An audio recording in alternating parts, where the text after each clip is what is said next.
Good afternoon students. Employability skills के आज के इस भाग में हम जानेंगे इंटरनेट के बारे में, इंटरनेट की डिटेल्स, जैसे कि इंटरनेट क्या होता है, इसकी डेफिनेशन क्या है, कैसे कार्य करता है, क्या इसकी हिस्ट्री है, इन सब चीज़ों के बारे में। तो ये हो गया हमारा टॉपिक इंटरनेट। ठीक है, चलते हैं अगली स्लाइड में।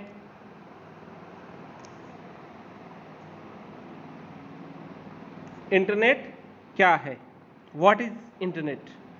ठीक है, इंटरनेट शब्द जो है ये दो अलग अलग शब्दों इंटरकनेक्शन तथा नेटवर्क से मिलके बना है। इंटरनेट को जो है आप नेटवर्क्स का नेटवर्क भी कह सकते हैं, यानी ये क्या है, नेटवर्क्स का नेटवर्क है। ठीक है, विश्व के अधिकतर बड़े नेटवर्क इंटरनेट से जुड़े हुए हैं। इंटरनेट को शॉर्ट में हम नेट भी कहते हैं, जिसमें किसी कंप्यूटर पर कार्य कर रहा व्यक्ति इंटरनेट से जुड़े किसी भी अन्य कंप्यूटर से सूचना प्राप्त कर सकता है। ठीक है, यानी कि इंटरनेट कनेक्ट होना चाहिए, वो दोनों आपस में सूचनाओं का आदान प्रदान कर सकते हैं। सबसे पहले जो है इंटरनेट को कहाँ पे उपयोग किया गया था, अमेरिका में, यूएसए। ठीक है, यूएसए यानी यूनाइटेड स्टेट्स ऑफ अमेरिका। इसका उपयोग जो है अमेरिका में एक रिसर्च या फिर क्या कह सकते हैं उसको, हम कहते हैं जैसे प्रयोग के लिए किया था। कौन सी सन में किया था सबसे पहले, 1969 में, 1969। ठीक है, इसका उपयोग अमेरिका ने 1969 में किया था। कौन से डिपार्टमेंट ने किया था, ARPA करके होता है एक, अमेरिका में एक डिपार्टमेंट है ARPA, अमेरिकी सरकार का। आरपा बोल सकते हो आप इसको। इसकी फुल फॉर्म होती है एडवांस रिसर्च प्रोजेक्ट एजेंसी। ठीक है, अमेरिकी सरकार के रक्षा मंत्रालय के अंदर ये डिपार्टमेंट आता है। इसका मूल उद्देश्य क्या था, इसका मूल उद्देश्य एक ऐसा नेटवर्क बनाने का था जो एक विश्वविद्यालय में किए जाने वाले अनुसंधान कार्य के बारे में दूसरे विश्वविद्यालय को सूचना दे सके, यानी कि दो यूनिवर्सिटी के बीच में आदान प्रदान सूचनाओं का हो सके, दोनों में क्या चल रहा है, क्या कार्य हो रहा है, उसके लिए इसका उपयोग या इसका आविष्कार उन्होंने किया था। ठीक है, तो सबसे पहले हम इसकी परिभाषा जानते हैं। इंटरनेट क्या है, इसकी परिभाषा क्या है। इंटरनेट हम इंसानों की मूलभूत ज़रूरत है, फंडामेंटल नीड है। आज के टाइम में हर व्यक्ति जो है इंटरनेट का आदी बन चुका है। इसके बिना जो है जीवन की कल्पना भी नहीं की जा सकती। आज जो हम इस वीडियो में जो है इंटरनेट से कनेक्टेड मोबाइल फ़ोन या फिर कंप्यूटर पर ही इसको वीडियो को हम देख रहे हैं। आज जो आप ये वीडियो देख रहे हैं ये आप इंटरनेट के द्वारा ही देख रहे हैं। ठीक है, खैर मुद्दे की बात यह है कि इंटरनेट की उपयोगिता को देखते हुए आज हर कोई इसके बारे में जानने के लिए उत्सुक रहता है कि इंटरनेट क्या है, इंटरनेट की परिभाषा क्या है, किसने इसको बनाया है, इसका मालिक कौन है, कौन चलाता है, ये सब गूगल करते रहते हैं लोग। इस वीडियो के माध्यम से जो हम आपसे ऊपर जितने भी ये सवाल मैंने लिखे हैं इनके माध्यम से मैं आपको बताऊंगा। कोई भी आपका सुझाव है कमेंट आप कर सकते हैं। ठीक है, इंटरनेट क्या है, इंटरनेट एक महाजाल है। इंटरनेट एक नेटवर्क्स का नेटवर्क है जो दुनिया का सबसे बड़ा और व्यस्ततम कंप्यूटर नेटवर्क है। यह इंफॉर्मेशन टेक्नोलॉजी आईटी सुना होगा आप लोगों ने नाम, आईटी टेक्नोलॉजी की एक आधुनिक प्रणाली है जो कम्युनिकेशन के मानकों प्रोटोकॉल्स के माध्यम से संचालित होती है। इंटरनेट को हिंदी में अंतर्जाल कहते हैं। ये देख लीजिए, ये जो कई लोग जो पूछते रहते हैं इंटरनेट को हिंदी में क्या कहते हैं, इंटरनेट को कहते हैं अंतर्जाल। ठीक है, ये बहुत ज़रूरी है, आजकल जीके वगैरह में भी आते रहते हैं इंटरनेट। अगर सीधे शब्दों में कहें तो दुनिया के कंप्यूटरों को आपस में जुड़ना ही इंटरनेट है। जब ये नेटवर्क स्थापित हो जाता है तो हम एक विशाल जाल का हिस्सा हो जाते हैं जिसे ग्लोबल नेटवर्क कहते हैं, और इस नेटवर्क से जुड़े किसी भी कंप्यूटर में उपलब्ध कोई भी सूचना अपने कंप्यूटर में प्राप्त कर सकते हैं। ठीक है, इससे क्या है, एक महाजाल है, सारे कंप्यूटर आपस में कनेक्ट है, तो हम जो है किसी भी कंप्यूटर के अंदर जो नेट से कनेक्ट है उसकी सूचना हम दूसरे कंप्यूटर में भेज सकते हैं या प्राप्त कर सकते हैं या एक्सेस कर सकते हैं। इंटरनेट से जुड़े हुए प्रत्येक कंप्यूटर की एक अलग पहचान होती है। इस विशेष पहचान यानी यूनिक आइडेंटिटी को आईपी एड्रेस कहते हैं। आईपी एड्रेस गणितीय संख्याओं का एक यूनिक सेट होता है जिसे अंकों में जाना जाता है, जो उस कंप्यूटर की लोकेशन बताता है। कुछ इस प्रकार से होता है, सब में सेम नहीं होता, सबका अलग अलग होता है। ये हर कंप्यूटर का अलग आईपी एड्रेस होता है, ठीक है। और जो इंटरनेट प्रोवाइड करता है उसे हम आईएसपी, हमें जो इंटरनेट की सुविधा प्रदान करता है उसे हम आईएसपी यानी इंटरनेट सर्विस प्रोवाइडर कहते हैं। इंटरनेट सर्विस प्रदाता एक ऐसी संस्था या कंपनी होती है जो किसी यूजर से पैसा लेके एक निश्चित समय के लिए इंटरनेट की सुविधा देती है। इंटरनेट सर्विस प्रदाता अपने छोटे रूप यानी आईएसपी के नाम से अधिक प्रचलित है। आईएसपीएस को विस्तार के कारण आज इंटरनेट में जो है इतनी सुविधा बहुतायत से प्रयोग की जाती है। जैसे आपका जियो हो गया, जियो, ठीक है, एयरटेल हो गया, ये सब जो है इंटरनेट प्रोवाइडर हैं आज के समय में। या फिर बीएसएनएल हो गया, ब्रॉडबैंड कनेक्शन आपने ले लिया, तो ये सब जो है क्या है, आईएसपी हैं, ठीक है। आईएसपी, ये ध्यान रखोगे, किसे कहते हैं आईएसपी? इंटरनेट सर्विस प्रोवाइडर को, जो हमें इंटरनेट की सुविधा प्रदान करता है। अब देखिए आईपी एड्रेस पे आ जाते हैं वापस से। आईपी एड्रेस को डोमेन नेम सर्वर यानी डीएनएस का नाम दिया जाता है। इस आईपी एड्रेस को रिप्रेजेंट करता है, जैसे ये किसी वेबसाइट का नाम है, एक डोमेन नेम है जो किसी कंप्यूटर लोकेशन का नाम है, जिसे डोमेन नेम सर्वर किसी आईपी एड्रेस यानी कंप्यूटर से जोड़ देते हैं।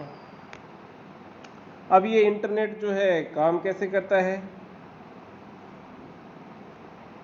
यह प्रश्न है कि विशाल जाल इंटरनेट जो हम जुड़ते हैं, मतलब ये काम कैसे करता है, कैसे इसमें कंप्यूटर इतने सारे कनेक्ट होते हैं। सच्चाई तो ये है कि इंटरनेट में कंप्यूटर आपस में जुड़े होते हैं और ये वैसा ही है जैसे हमारे टेलीफोन आपस में जुड़े होते हैं। हमें अपने कंप्यूटर को इंटरनेट से जोड़ने के लिए इंटरनेट सर्विस प्रोवाइडर यानी इंटरनेट सेवा प्रदाता से इंटरनेट कनेक्शन लेना पड़ता है, क्योंकि आईएसपीएस इंटरनेट से जुड़े होते हैं। यह हमें इंटरनेट से जुड़ने का रास्ता प्रदान करते हैं। जब हमें यह कनेक्शन मिल जाता है तो हम अपने कंप्यूटर को इंटरनेट से जोड़ सकते हैं। इस कनेक्शन को अपने कंप्यूटर में केबल या वायरलेस के माध्यम से एक्सेस किया जाता है। किसके माध्यम से किया जाता है? केबल या वायरलेस के माध्यम से। जब हम इंटरनेट से जुड़े होते हैं तो यह प्रक्रिया ऑनलाइन होना कहलाता है। जब हम इंटरनेट चला रहे होते हैं तो उस प्रक्रिया को क्या कहते हैं? ऑनलाइन होना कहते हैं, ठीक है। ये वायर के रूप में भी प्रदान की जाती है सर्विस इंटरनेट की, और वायरलेस, जैसे आपके मोबाइल में आप चलाते हैं तो वायरलेस होता है, ठीक है। और अगर आप लैंडलाइन के द्वारा चलाते हैं या ब्रॉडबैंड का कनेक्शन लेके चलाते हैं तो वो वायर के साथ आता है, वो वायरलेस नहीं होता, ठीक है, वायर्ड होता है। तो ये हो गया इंटरनेट का माध्यम कैसे कार्य करता है। अब इसके उपयोग क्या क्या, देखो इंटरनेट के जो है बहुत सारे उपयोग हैं। इंटरनेट के माध्यम से आप शिक्षा, चिकित्सा, विज्ञान, खेल, राजनीति, संगीत, वाणिज्य, अंतरिक्ष विज्ञान इत्यादि किसी भी क्षेत्र से संबंधित जानकारी आप जो है प्राप्त कर सकते हैं। इंटरनेट ने दूरियों को लगभग समाप्त कर दिया है। यदि आप इंटरनेट से जुड़े हों तो अपने कंप्यूटर से आप विश्व के किसी भी भाग में स्थित व्यक्ति से कम्युनिकेट कर सकते हैं। वर्तमान में लगभग 50 करोड़ लोग इंटरनेट को काम में ले रहे हैं, ठीक है। ये जो है 50 करोड़ जो मैं आपको बता रहा हूँ, ये इससे बहुत ज़्यादा लोग काम में ले रहे हैं। 50 करोड़ तो कुछ नहीं है, ठीक है। ये 50 करोड़ आपकी किताब के अंदर है, बुक के अंदर लिखा है, ठीक है। जबकि हकीकत क्या है, इसकी जो पूरी दुनिया की 7 बिलियन पॉपुलेशन है, ठीक है, 7 बिलियन। अब इसमें क्या होता है, 7 बिलियन के अंदर 7 अरब बोलते हैं हिंदी में, ठीक है। इसमें से आप ये मान के चलो लगभग 4 से 5 अरब लोग जो है वो इंटरनेट आराम से इस्तेमाल करते हैं, ठीक है। 135 करोड़ तो भारत की आबादी है, 135 करोड़ में से 100 करोड़ तो आराम से यूज़ करते हैं इंटरनेट को, ठीक है। तो ये हो गया हमारा इंटरनेट का यूजेज कि कौन कितना यूज कर रहा है। ये जब किताब छपी थी उस टाइम 4G नहीं आया था, ठीक है, 4G टेक्नोलॉजी। उस टाइम इंटरनेट बहुत स्लो चलता था और काफ़ी महंगा भी होता था, इस कारण कम लोग यूज़ करते थे। उस हिसाब से 50 करोड़ ठीक है, लेकिन आज के टाइम में बहुत ज़्यादा, आजकल तो 5G भी आ गया है, ठीक है, 5G। कुछ बड़े संस्थानों को पूरे के पूरे नेटवर्क ही इंटरनेट से जुड़े हुए हैं। इन नेटवर्कों की संख्या हजारों में है। प्रत्येक देश में एक राष्ट्रीय बैकबोन गेटवे के माध्यम से इंटरनेट जुड़ती है। अब देखिए इंटरनेट जो है वायर के माध्यम से जुड़ी होती है। अब ये सारे देश जो है, सारी केबल्स जो होती हैं इंटरनेट की, वो सब अंडरग्राउंड पानी के नीचे से होती हैं, और पानी के नीचे से जिस देश के अंदर जिस एरिया से वो प्रवेश करती हैं केबल्स, वो जो होता है बैकबोन गेटवे कहलाता है। क्या कहलाता है? Backbone gateway. अब देखिए इंटरनेट का उपयोग क्या क्या है। अपने शुरुआत के दिनों में इंटरनेट का उपयोग सिर्फ जो है वैज्ञानिक करते थे। कॉमन सी बात है, पहले वैज्ञानिक के अलावा जैसे जैसे जिस भी चीज़ को उपयोग वैज्ञानिकों ने किया, पहले वैज्ञानिक यानी कि जो रिसर्चर होते थे, जिन्होंने इसका आविष्कार किया था, वही करते थे। धीरे धीरे जो है इंटरनेट का डेवलपमेंट हुआ, विकास हुआ, इसमें जो है नई नई तकनीकों को जोड़ा गया, जिसका वर्तमान स्वरूप आज हम देखते हैं। आधुनिक इंटरनेट हमारे जीवन शैली का हिस्सा हो गया है। हमारे रोज़मर्रा के लगभग सारे कार्य इंटरनेट के माध्यम से घर बैठकर किए जाने लगे हैं। अपने शुरुआत में इंटरनेट से सूचनाओं को साझा करने तक सीमित था, लेकिन वर्तमान में जो है इंटरनेट अपने पैर लगभग हर क्षेत्र में फैला चुका है। चिकित्सा से लेकर दैनिक उपयोग के सामान तक की खरीद आप इंटरनेट के माध्यम से कर सकते हो। यानी आपको कोलगेट ब्रश वगैरह चाहिए तो आप ऑनलाइन मंगा सकते हो वो भी। आइए जानते हैं इंटरनेट के कुछ प्रमुख क्षेत्र जहां इंटरनेट का उपयोग किया जाता है। कौन कौन से क्षेत्र हैं वो देखते हैं। संप्रेषण के लिए, टू कम्युनिकेट, सबसे ज़्यादा उपयोग होता है इंटरनेट का। सबसे अधिक उपयोग जो है हम एक दूसरे से संपर्क साधने के लिए करते हैं। इंटरनेट के द्वारा हम कभी भी और कहीं भी शीघ्रता से अपने चाहने वालों को संदेश भेज एवं प्राप्त कर सकते हैं। इंटरनेट पर संदेश भेजने का एक तरीका ईमेल है।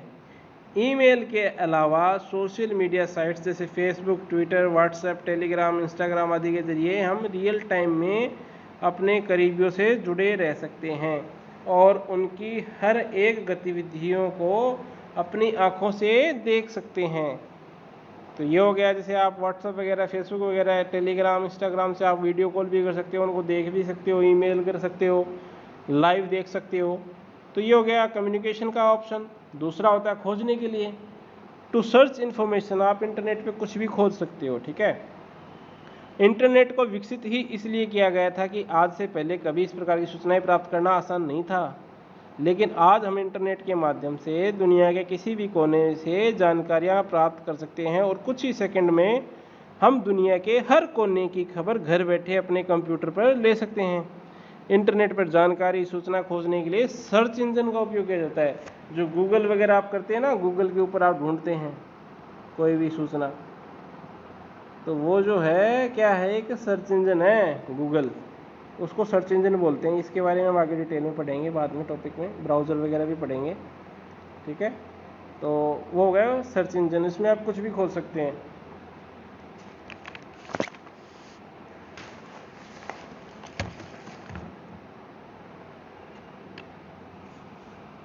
आगे देखिए मनोरंजन के लिए, एंटरटेनमेंट आपको पता ही है एंटरटेनमेंट क्या होता है। जैसे कि इंटरनेट का उपयोग मनोरंजन के साधन के रूप में किया जाता है। मनोरंजन के क्षेत्र में जो विकल्प है असीमित है, यानी अनगिनत है, इतने भी हैं कि आप गिन भी नहीं सकते, इतने ज़्यादा एंटरटेनमेंट का साधन जो है इंटरनेट पे उपलब्ध है।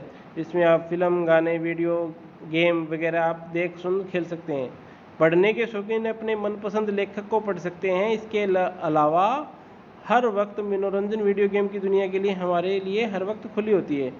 यूट्यूब पर लाखों मनोरंजन चैनल मौजूद हैं जिनके ऊपर रोजाना कॉमेडी, शायरियाँ, रोमांटिक वीडियो, फिल्म, डायलॉग, देसी कलाकार द्वारा निर्मित वीडियो, गाने आदि अपलोड किए जाते हैं और आप उनको बिना पैसा दिए फ्री में आप एंटरटेन कर सकते हैं अपने आप को। यदि आपको खुद को वीडियो बनाने का शौक है तो आप खुद भी यूट्यूब पे चैनल बना के अपलोड कर सकते हैं। शॉपिंग के लिए आप शॉपिंग भी कर सकते हैं इंटरनेट के माध्यम से। जैसे आपने फ्लिपकार्ट, अमेजोन वगैरह सुना होगा, तो इसमें आप ऑनलाइन खरीद और सामान बेच भी सकते हैं। इसे जो है ई कॉमर्स यानी ई व्यापार कहते हैं। इंटरनेट के माध्यम से बाजार से को ही घर में देखा जा सकता है और अपना सामान खरीदा जा सकता है। इसके द्वारा घर बैठे ही किसी दुकान पर कौन सा सामान है कौन सा नहीं है, उस सामान के ढेरों विकल्प एक साथ देखकर अपने पसंद का सामान आप खरीद सकते हैं। इसके अलावा प्रचलित फैशन की जानकारी भी जुटाई जा सकती है। Amazon, Flipkart, Snapdeal, Paytm mall, Myntra, Walmart, Alibaba, eBay कुछ प्रचलित ऑनलाइन शॉपिंग वेबसाइट हैं। ठीक है। शिक्षा के क्षेत्र में आ गया इन एजुकेशन, ई लर्निंग, ई शिक्षा कहते हैं। यह क्षेत्रों में अपने पैर पसार रहा है। आज इंटरनेट के माध्यम से हम घर में बैठ के अपनी मनपसंद कॉलेज स्कूल चुन सकते हैं। आप इंटरनेट पर सर्च कर सकते हो best school, best ITI, best college, और आप अपने पसंद के कॉलेज या स्कूल के अंदर एडमिशन ले सकते हैं। इसके अलावा हम हमारी पसंद के कोर्सेज किस कॉलेज में उपलब्ध है, किस कॉलेज में कितनी सीट है, किस कॉलेज की क्या फीस है, ये सब जानकारी हम जो है इंटरनेट पे कंप्यूटर के द्वारा प्राप्त कर सकते हैं। आज ई लर्निंग काफ़ी डेवलप हो चुका है, लॉकडाउन के कारण डबल हो गया है। हम घर बैठे दुनिया के बेहतरीन टीचर से पढ़ सकते हैं। दुनिया की टॉप यूनिवर्सिटीज़ में एडमिशन लेकर पढ़ाई करने तक की सुविधा का लाभ भी आप ले सकते हैं। किसके द्वारा ले सकते हैं? इंटरनेट के द्वारा ले सकते हैं। To provide governance, e governance के लिए, ई गवर्नेंस हो गया आज के टाइम में सब सारी गवर्नमेंट की जो सुविधाएं हैं आप इंटरनेट के माध्यम से प्राप्त कर सकें। ठीक है, ये हो गया हमारा ई गवर्नेंस। आज के टाइम में डिजिटल इंडिया कार्यक्रम जोर शोर से चल रहा है। इस दिशा में किया गया एक प्रयास है जिसके तहत डिजिटल रूप में सरकारी सुविधाओं को आम जनता तक सुलभ करवाया जाए, यानी आसानी से पहुंचाया जाए। इसके परिणाम स्वरूप आज हम देखते हैं कि अधिकतर सरकारी सेवाएं ऑनलाइन उपलब्ध होने लगी, यानी मित्र पे जाके आप अपना सारा काम करवा सकते हैं। राशन कार्ड, आधार कार्ड, पेंशन, सामाजिक सुरक्षा योजना के जितने भी बेनिफिट आप ले सकते हैं। ये तो थे इंटरनेट के कुछ फ़ायदे। जैसे इसके अलावा और भी बहुत सारे हैं। ईमेल वगैरह कर सकते हैं आप, वीडियो कॉन्फ्रेंस कर सकते हैं और फाइल ट्रांसफर कर सकते हैं, वेबसाइट बना सकते हैं, उसको यूज़ कर सकते हैं, चैटिंग भी कर सकते हैं, सोशल नेटवर्किंग का उपयोग कर सकते हैं। ये सब इसके कुछ बेनिफिट्स थे। ठीक है, ये गए हमारा इंटरनेट का जो है बेनिफिट्स। अब कोई चीज़ का अगर फ़ायदा देती तो वो नुकसान भी पहुंचाती है। अब हम देखते हैं इसके डिसएडवांटेज क्या हैं।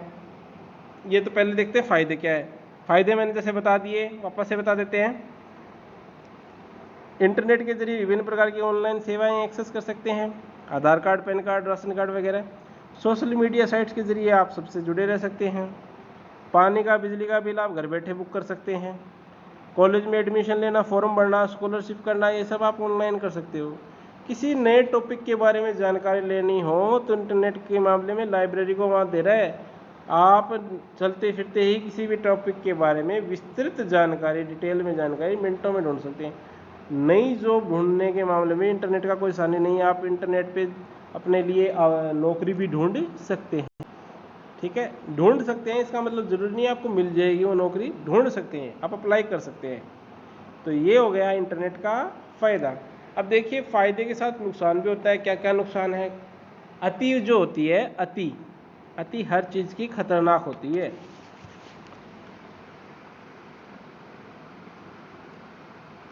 लोग जो है हर चीज़ का ज़्यादा से ज़्यादा इस्तेमाल करते हैं तो वो नुकसानदेह होती है।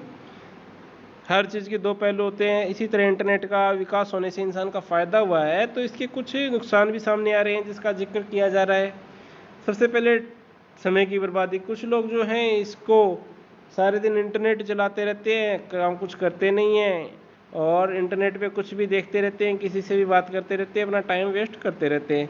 मुफ्त नहीं है, इंटरनेट के ऊपर पैसे लगते हैं, आपके रिचार्ज करवाना पड़ता है आपको, या महीने का बिल जो है वो लैंडलाइन का या ब्रॉडबैंड का देना पड़ता है। ठीक है, फिर आता है साइबर खतरा। साइबर खतरा यानी इंटरनेट आज़ादी का पर्याय है। इसके लिए ऊपर मौजूद संसाधनों तक पहुंच आसान है। इसी सुलभता के चक्कर में इसके खतरे भी हमेशा यूजर के ऊपर मंडराते रहते हैं। जैसे हर ये भी एक वर्चुअल वर्ल्ड है, काल्पनिक दुनिया है। तो जैसे इस संसार के अंदर भी खराब लोग हैं, वैसे ही इंटरनेट पर भी खराब लोग हैं। वो आपका कोई भी सामान चोरी, हमला, कुछ भी आपके साथ गलत कर सकते हैं। इससे प्राइवेसी को नुकसान, आपकी कोई प्राइवेसी नहीं है, निजता नहीं है। आज प्राइवेसी सबसे बड़ी समस्या बनकर उभर रही है। लोगों का निजी डेटा चुरा कर बेचा जा रहा है, जिसे बचना बहुत जरूरी है। वायरस से हमला, आपके कंप्यूटर, मोबाइल तथा इंटरनेट के युक्त डिवाइस को अपने में कब्जे में करने के लिए वायरस का सहारा लिया जाता है, जिसे बचना एक आम यूजर के लिए संभव नहीं है। आम यूजर को जो है उसके नुकसान और फायदों के बारे में पता नहीं है, वायरस के किस तरह से उसको हैंडल किया जाता है। फिर आता है क्रेडिट डेबिट कार्ड में सेंधमारी। आप ऑनलाइन शॉपिंग करते हैं तो आपका जो भी डिटेल होता है पेमेंट का, बैंक अकाउंट का, वो सब जो है हैकर वगैरह जो लोग होते हैं, ये आपकी डिटेल की सारी जानकारियाँ चुरा कर सेकेंडों में आपका बैंक अकाउंट खाली कर सकते हैं। विश्वसनीयता का अभाव, यानी विश्वास नहीं कर सकते आप इंटरनेट पर कोई भी जानकारी शेयर करते हैं। वीडियो बनाकर यूट्यूब पे अपलोड करके रातों रात स्टार बनना आसान है, मगर यहीं यह आज़ादी और सुलभता इंटरनेट का कचरे का ढेर बना रही है। इसलिए विश्वसनीयता कम इंटरनेट पर खलती है और हर इंटरनेट पर स्रोत का विश्वास नहीं किया जा सकता। यानी कि इंटरनेट पे जो भी चीज़ अवेलेबल है उसको आप ट्रस्ट नहीं कर सकते। ज़रूरी नहीं सामने वाले ने जो वीडियो बनाया है वो सच्चा हो, वो झूठा भी हो सकता है, फ्रॉड भी हो सकता है, आपको ठगने के लिए बनाया जा सकता है। ठीक है, विविधता लेकिन एक्सेस नहीं। इंटरनेट दुनिया भर के लोगों को साझा मंच उपलब्ध करा रहा है, इसलिए हर क्षेत्र और भाषा में जानकारी का भंडार उपलब्ध हो गया है। मगर इस जानकारी तक पहुंच कराने वाले टूल, सर्च इंजन लोगों को सोचकर नियंत्रित कर रहे हैं और उन्हें उनकी रुचि तथा पसंद की जानकारी खुद उपलब्ध कराने की कोशिश कर रही हैं। यह एक हद तक सही है, लेकिन हम इंसानों की सृजनात्मकता के लिए एक शांत खतरा है। आप इंटरनेट पे कुछ भी चीज़ खोजते हैं, सोचते हैं, वही चीज़ आपको दिखाने लगता है, आपके सामने दूसरी चीज़ दिखाता ही नहीं है, आपका ब्रेन वॉश कर देता है। तो ये इस प्रकार से जो है आपका ब्रेन वॉश भी इंटरनेट कर रहा है। अब इससे रिलेटेड कुछ नॉर्मल क्वेश्चन एंड आंसर्स देख लेते हैं। आपके दिमाग में कुछ आए होंगे, इसके अलावा नहीं आए हैं वो आप कमेंट करके पूछ सकते हैं।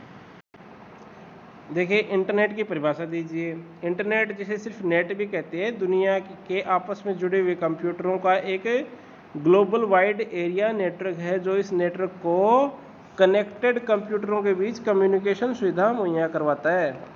उपरोक्त परिभाषा को अगर सरल शब्दों में कहा जाए तो आपस में एक दूसरे से जुड़े हुए कंप्यूटर ही इंटरनेट की बुनियाद है, जो आपस में एक दूसरे से बातचीत करने में सक्षम होते हैं। इस दौरान आपस में डेटा शेयरिंग तथा रिसोर्स शेयरिंग भी की जाती है, जैसे फाइल डाउनलोड करना, फाइल अपलोड करना, ये सब। इसके अलावा जैसे आपने देखा होगा, किसी भी वेबसाइट को आप खोलते हैं तो उससे पहले 3 बार www लिखा होता है। ठीक है, इसकी फुल फॉर्म क्या होती है? इंटरनेट का परिचायक है, यानी ये www यानी इंटरनेट। इसकी फुल फॉर्म होती है वर्ल्ड वाइड वेब। ठीक है, world wide web, world wide web.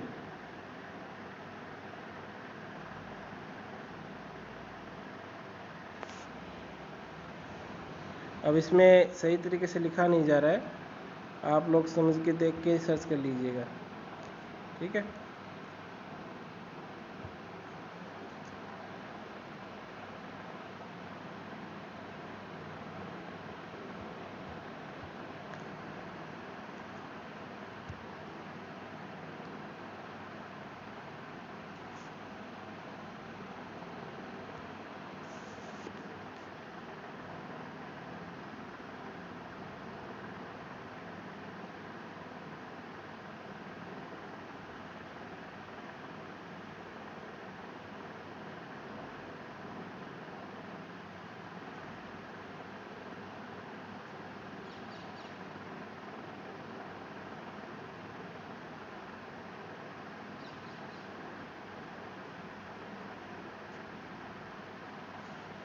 ये जो है इंग्लिश में इस प्रकार से लिखा जाएगा, वर्ल्ड वाइड वेब। ठीक है, तो ये हो गया हमारा इंटरनेट का।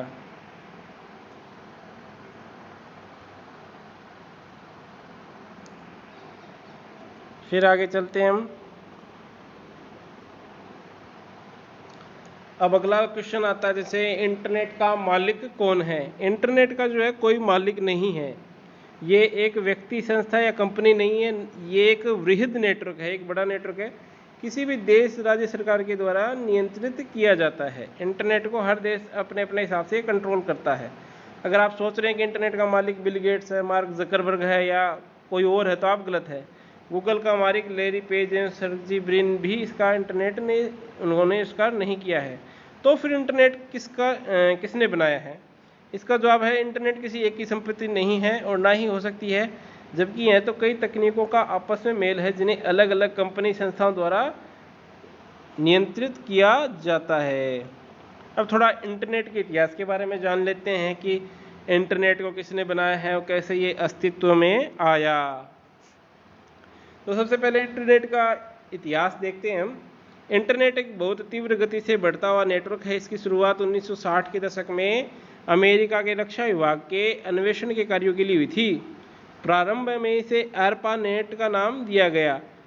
1971 में कंप्यूटर के तीव्र विकास और अधिकता के कारण ARPANET यानी इंटरनेट लगभग 10,000 कंप्यूटर्स का नेटवर्क बना। आगे चलकर 1987 से 1989 तक इसमें लगभग 1 लाख कंप्यूटर शामिल हुए थे। 1990 में ARPANET का स्थान पर इंटरनेट का विकास जारी रहा, जो 1992 में 10 लाख कंप्यूटर, 1993 में 20 लाख कंप्यूटर और बाद में क्रमशः बढ़ता ही रहा। इंटरनेट वास्तव में पब्लिक के लिए कम्युनिकेशन व इंफॉर्मेशन एक्सेस करने का सबसे सस्ता एवं तीव्र माध्यम है। इंटरनेट के विकास में बहुत सारे लोगों का योगदान रहा है। इसके सबसे प्रारंभिक विकास की अवस्था 1950 के दशक के बाद कही जा सकती है। यूएस गवर्नमेंट ने सोवियत संघ यानी आज के टाइम में जो रशिया है, रूस है, उससे स्पेस सुपरमेसी यानी कि अंतरिक्ष को लेकर इनके ऊपर कुछ विवाद चल रहा था। वो कहते थे हम बढ़िया है, हम पहुंचते हैं अंतरिक्ष में। अमेरिका वाले कहते थे हम अंतरिक्ष में जाते हैं, हमारा स्पेस है। इसको पुनः प्राप्त करने के लिए पहले रशिया की चलती थी ज़्यादा, तो अमेरिका वाले इसको प्राप्त करने के लिए 1957 में, जो कि यूएसएसआर ने स्पुतनिक लॉन्च करने से पहले यूएस के हाथ से चली गई थी। ARPA यानी कि एडवांस रिसर्च प्रोजेक्ट एजेंसी, इसका आविष्कार किया अमेरिका ने या इसको बनाया, जिसे JCR लिगडिर कंप्यूटर विभाग के प्रमुख थे, उन्होंने इसको संचालित किया। अब ARPANET क्या है, इसका इतिहास क्या है? ARPANET का फुल फॉर्म होता है advance research project agency network. इसको जो है 1969 में विकसित किया गया था। इसकी स्थापना जो है डिपार्टमेंट ऑफ डिफेंस ने की थी। यह नेटवर्क मुख्य रूप से प्रायोगिक था, यानी प्रयोग के रूप में इसको बनाया गया था। यह नेटवर्क टेक्नोलॉजी विकास व टेस्ट के लिए तथा अन्वेषण यानी कि एक्सप्लोरेशन के लिए बनाया गया था। प्रारंभिक नेटवर्क संपूर्ण अमेरिका की 4 मुख्य यूनिवर्सिटी के 4 होस्ट कंप्यूटरों को आपस में जोड़ के बनाया गया था, जिसके द्वारा यूजर सूचनाओं को आदान प्रदान करते थे। 1972 तब ARPANET से लगभग 32 कंप्यूटर जुड़ चुके थे। इसी वर्ष ARPA का नाम DARPA यानी defence advance research agency project agency कर दिया गया था। 1973 में ARPANET ने अमेरिका की सीमाओं को पार करते हुए प्रथम अंतर्राष्ट्रीय कनेक्शन इंग्लैंड व नॉर्वे से किए। ARPANET का एक मुख्य उद्देश्य था कि नेटवर्क का कोई भाग यदि कार्य करना बंद कर दे तब भी नेटवर्क चालू रहे। इस क्षेत्र में जो प्रगति हुई वह नेटवर्किंग रूल्स प्रोटोकॉल जैसे TCP/IP यानी कि transmission control protocol, internet protocols के नाम से संबोधित किया गया। TCP/IP प्रोटोकॉल्स का एक समूह होता है जो ये निर्धारित करता है कि नेटवर्क में डेटा किस तरह से ट्रांसफ़र होगा। साथ ही यह अलग अलग तरह की ऑपरेटिंग सिस्टम जैसे DOS व यूनिक्स नेटवर्क के द्वारा डेटा शेयर करने की सुविधा देता है। ARPANET एक बैकबोन नेटवर्क के रूप में कार्य करता है। यह छोटे छोटे लोकल नेटवर्क को आपस में कनेक्ट करता है तथा जब एक बार में छोटे छोटे नेटवर्क बैकबोन से जुड़ जाते हैं तब वे आपस में भी डाटा का आदान प्रदान कर सकते हैं। तो इतना ही था आज के वीडियो में। आप क्या करना है, अब आपको वीडियो को लाइक करना है, शेयर करना है, अपने सभी सहपाठियों को दिखाएं। आप ITI से संबंधित एम्प्लॉयबिलिटी स्किल से जितने बच्चे हैं जिनके बैक लगे हैं वो भी पढ़ें और चैनल को सब्सक्राइब करें। ठीक है, ज़्यादा से ज़्यादा आपको क्या करना है, पढ़ाई में ध्यान लगाना है। पीछे जो आपको क्या क्या करवा दिया आज के टॉपिक में, जैसे शुरू से देखते हैं। सबसे पहले जो इंटरनेट क्या है, इंटरनेट के बारे में आपको बता दिया, ठीक है। कैसे कार्य करता है, इंटरनेट की परिभाषा बता दी, क्या है इंटरनेट, आईएसपी क्या है, कैसे कार्य करेगा, इसका उपयोग क्या क्या है, ठीक है। कौन कौन से मुख्य उपयोग है, जैसे संप्रेषण के लिए हो गया, खोजने के लिए हो गया, मनोरंजन के लिए हो गया, खरीदने के लिए हो गया, शिक्षा में, ई गवर्नेंस में इसके फ़ायदे हो गए क्या हैं, इसके नुकसान हो गए, डिसएडवांटेज, ठीक है। इंटरनेट से संबंधित कुछ हमने सवाल जवाब भी कर लिए छोटे मोटे। और इंटरनेट का मालिक कौन है ये भी हो गया। हिस्ट्री ऑफ इंटरनेट, इंटरनेट का इतिहास क्या है, ARPANET का किसने डेवलपमेंट किया, क्या ARPANET क्या है। तो ये सब चीज़ें जो है हमने आज की वीडियो में सीखी हैं। तो अभी आपको क्या करना है, ज़्यादा से ज़्यादा लाइक कीजिए, शेयर कीजिए, सब्सक्राइब कीजिए। कोई भी समस्या होने पे ग्रुप में या कमेंट करके आप मुझसे पूछ सकते हैं। धन्यवाद।